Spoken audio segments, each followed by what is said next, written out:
এই মুহূর্তের big breaking news হচ্ছে ওয়েস্ট বেঙ্গল বোর্ডের তরফ থেকে কি জানানো হলো আজকে।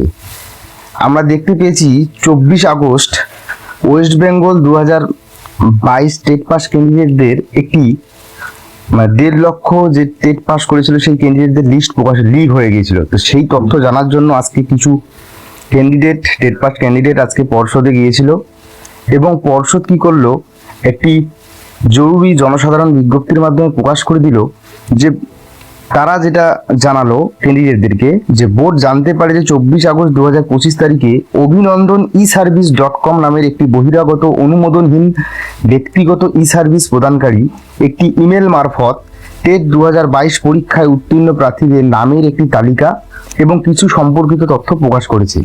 আমরা জানি যে 1.5 লক্ষ যে পুরো যারা টেট পাস করেছিল সবার তথ্য সেখানে প্রকাশ করা হয়নি, কিছু সংখ্যক ক্যান্ডিডেটের নাম সেখানে ছিল না, সাথে টেট সার্টিফিকেট ডাউনলোড করার লিঙ্কও দিয়েছে। এই অনুমোদনহীন প্রকাশ এবং সামাজিক মাধ্যমে প্রচার পরীক্ষার্থীদের মধ্যে ভয় এবং বিভ্রান্তি সৃষ্টি করেছে। যারা টেট 2022-তে অংশগ্রহণ করে উত্তীর্ণ হয়েছেন তাদের মনের মধ্যে একটা ভয় এবং বিভ্রান্তি সৃষ্টি করেছে, যাতে তারা ভাবছে যে কোনো দুর্নীতির আশ্বাস পাওয়া যাচ্ছে কিনা। বোর্ড আবারও স্পষ্ট করে জানাচ্ছে যে টেট 2022 অনুষ্ঠিত হয়েছিল 11 ডিসেম্বর 2022 এবং এর ফল প্রকাশিত হয়েছিল 10 ফেব্রুয়ারি 2023 আর বোর্ডের সরকারি ওয়েবসাইটের মাধ্যমে। উক্ত অনুমোদনহীন বেসরকারি ই সার্ভিস প্রদানকারীর প্রকাশিত তথ্য বিশদভাবে পরীক্ষা ও বিশ্লেষণ করার পর বোর্ড জানাচ্ছে যে টেট 2022-এ পরীক্ষার যে উত্তীর্ণ প্রার্থী ছিল সেই প্রার্থীদের আংশিক তথ্য তারা প্রকাশ করেছে, যা বোর্ড তৈরি করেনি। এটি বাইরের উৎস থেকে সংগৃহীত হতে পারে, যেহেতু এই তথ্য আগে থেকেই প্রকাশ্যে পাওয়া যাচ্ছিল।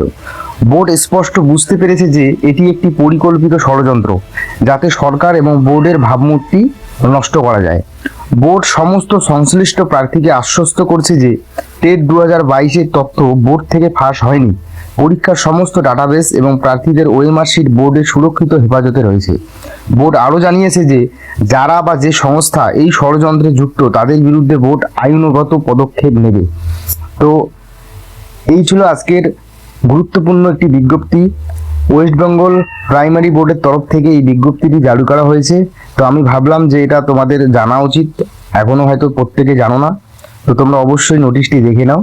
বোর্ড বলতেছে যে এটা আমরা প্রকাশ করিনি, এটা বাইরের একটা তথ্য থেকে এটা তৈরি করা হয়েছে, আমরা এটা তথ্য করিনি এবং যারা এটা প্রকাশ করেছে তাদের বিরুদ্ধে আইনি পদক্ষেপ নেওয়া হবে। এবার দেখা যাক পরবর্তী পদক্ষেপ পর্ষদ কি নিতে চলেছে। এবার আলটিমেটলি যেটা বিষয় সেটা হচ্ছে যে ইন্টারভিউ নোটিফিকেশনটা কবে আসবে, এই প্রশ্নটা তোলা উচিত সবার, আমি মনে করি।